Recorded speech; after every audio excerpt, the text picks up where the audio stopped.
I was born in the parish of Manchester, District Christiana. I grew up in different part of Jamaica. I wasn't brought up, even though I was born in Manchester, I was not brought up in Manchester. I lived with my aunt from an early age. I went there to spend some holidays and decided I wanted to stay. So I went to school. I've been in most of the parishes in Jamaica because my uncle was superintendent of the Public Works Department. So we moved all over Jamaica. I lived in St. Catherine, Clarendon, Discovery Bay, which is the north coast, the sea, St. Anne's Bay. I went to school there. I also had a private education. I went to, I can't remember this, Ferncourt in Brownstown.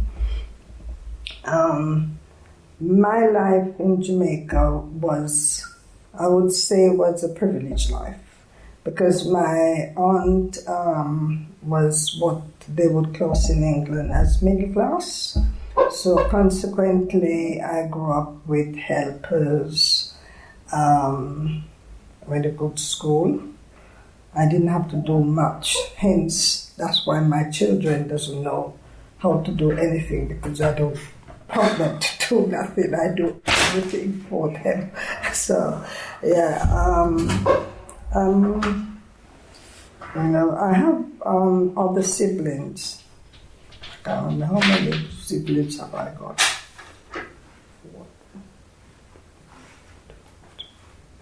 7, I think. It's 7 of us. So I've got 6 siblings. They were brought up by my mother. And I see my mother very often. It wasn't a thing that I live with my aunt and never go home.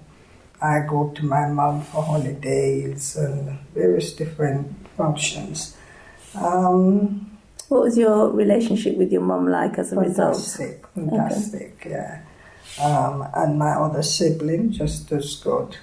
And, when I go to visit, because my grandmother lived nearby as well, so consequently when I go to visit, there is my uncle, my grandmother, other family members. So, and of course we come from what they call town. So I was the one that encouraged them to do, pick like, if there's fruit that they're saving, because they were very religious. So if there's fruit that they're saving to take to the harvest at the church, I would encourage these lot to eat it. And of course I'm God, so I don't get into trouble. Yeah.